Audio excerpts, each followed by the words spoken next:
హైదరాబాద్ లోనే the best gastroenterology hospital Ananya hospital Kukatpally. Appointment కై call చేయండి. కానీ ఇప్పుడు బాలీవుడ్ దిగ్గజాలను సైతం మెప్పించారు మీ నటనతో. నాకు తెలిసి అక్కడ ఉన్న అందరు స్టార్ హీరోస్ తో మీరు యాక్ట్ చేశారు. అందరితో చేయలేదు, మోస్ట్ ఆఫ్ ద హీరోస్.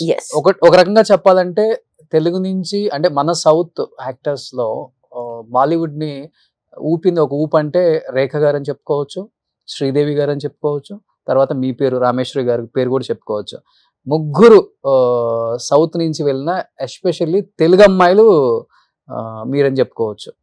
అలాంటిది మీరు బాలీవుడ్ని ఊపేశారు. అంత ఊపేసింది మీరు తెలుగులో ఎందుకని అనుకున్నంత ఆపర్చునిటీస్ డైరెక్టర్స్ ఇవ్వలేదా, లేకపోతే మీ తప్పు ఉందా? యాక్చువల్గా అంటే రెండు కాదు, బహుశా అదొక టైమింగ్ అట్లాంటిది నేను అనుకోను. ప్రతి వాళ్ళ జీవితంలో కూడా కొన్ని కొన్ని టైమింగ్స్ అట్లా వస్తాయి.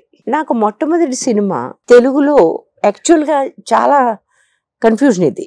నేను చదువుతున్నప్పుడే దాసరి నారాయణరావు గారు తిరుపతిలో మా ఇంటికి వచ్చారు నన్ను సినిమాలో పనిచేయమని. మా నాన్నగారు somehow he was a stickler for rules.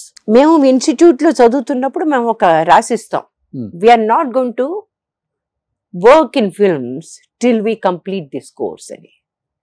అదొక ఒక రకంగా ప్రామిసరీ రోట్ లాగా, ఇండెమ్నిటీ బాండ్ లాంటి అప్పుడు రాసి ఇచ్చేవాళ్ళం. He said, you have given it, even if you have not written it, but you said you won't do it. కాబట్టి నువ్వు ఆ చదివేంత వరకు నువ్వు చేయడానికి లేదు. మా నాన్నగారికి దాసరి నారాయణరావు గారు తెలియదు, మిగిలినవి తెలియదు, ఇన్స్టిట్యూట్ తెలియదు. But he was just a person who believed కి మనం ఏం చేసినా సరే కరెక్టే చేయాలి, తప్పుడు దారులు మనం తీసుకోకూడదు, ఆయన ఉద్దేశం అది. ఆయన మాట విన్నాను, నేను చేయలేదు. ఆ తర్వాత మాత్రం పూర్తయిన వెంటనే మా నాన్నగారు డెఫినెట్గా మనసులో నేను తెలుగు సినిమాల్లో చేయాలని నాకు ఒక ఆశ ఉండేది. But as a place he preferred Mumbai, because ఆయన హెడ్ ఆఫీస్ వల్ల ఆయనకి ముంబై బాగా తెలుసు, ఆయనకి చెన్నై తెలియదు, ఆయనకి ముంబై బాగా తెలుసు, ఆయన హెడ్ ఆఫీస్ అక్కడ ఉండేది. సో నేను అక్కడ ముంబై మా ఫ్రెండ్స్ అంతా కలిసి వాళ్ళతో అక్కడికి వెళ్తూ ఉంటే he was very happy for me.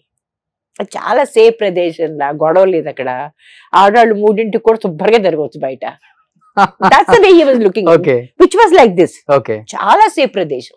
మేము ఉన్న ప్రదేశంలోనే కొన్ని కొన్ని అదో రకమైన జాయింట్స్ ఉన్నాయంటే మాకు తెలియదు ఆ విషయం, మాకు తెలియని కూడా తెలియదు ఆ విషయం. మేము శుభ్రంగా తిరుగుతుండేవాళ్ళం, బస్సు దిగి ఎవరినైనా ఇలా ఇలా ఇలా దగ్గరికి వస్తే వాడిని ఇలా చూసేవాళ్ళు, వాడు పక్క తప్పుకునేవాడు. ఆ రకం రోజులు అవి. కానీ తెలుగు సినిమాలు చేయాలని ఉండేది. నాకు ఇక్కడ మంచి ఆఫర్స్ ఉంటే రావలేదు. నేను వచ్చాను, కలిశాను, పెద్ద పెద్ద వాళ్ళని కలిశాను, ఎవరు నాకేమీ ఆఫర్ చేయలేదు. ఒకటి రెండు సినిమాల్లో చెల్లెల వేషాలు నాకు ఆఫర్ అయ్యాయి. సరే చేద్దామా వద్దా అనుకుంటుంటే మాకు తెలిసిన వాళ్ళు కొంతమంది అన్నారు, ఇంత బిగినింగ్లోనూ నువ్వు అంత తొందరగా కాంప్రమైజ్ అయిపోకు, చిన్న రోల్స్కి వాటికి వెయిట్ చేయి అని అన్నారు. ఈ లోపల మా ఫ్రెండ్స్ అంతానేమో నువ్వు అక్కడ ఏం చేస్తావు, ఇక్కడ రా నా ప్రాణాలు తీసేస్తున్నారు. నా కోసం రూము వాళ్ళే చూసి పెట్టారు, అన్ని వాళ్ళే చూసి పెట్టి నా కోసం ఎదురు చూస్తున్నారు. వాళ్ళు ఆర్టిస్ట్లా? మా క్లాస్మేట్స్. అమ్మాయి అప్పటికే రాజశ్రీ ప్రొడక్షన్ తో పనిచేస్తుంది. షీ ఆల్రెడీ హ్యాడ్ వర్క్ అనమాట. మాకు లేదు కానీ అమ్మాయి దగ్గర ఉంది, తపస్య అని, రాఖీ గారితో. సరే అక్కడికి వెళ్ళాను, ముంబై వెళ్ళాను మా నాన్నగారికి, because he like the place. అక్కడ వెంటనే వెళ్ళాను.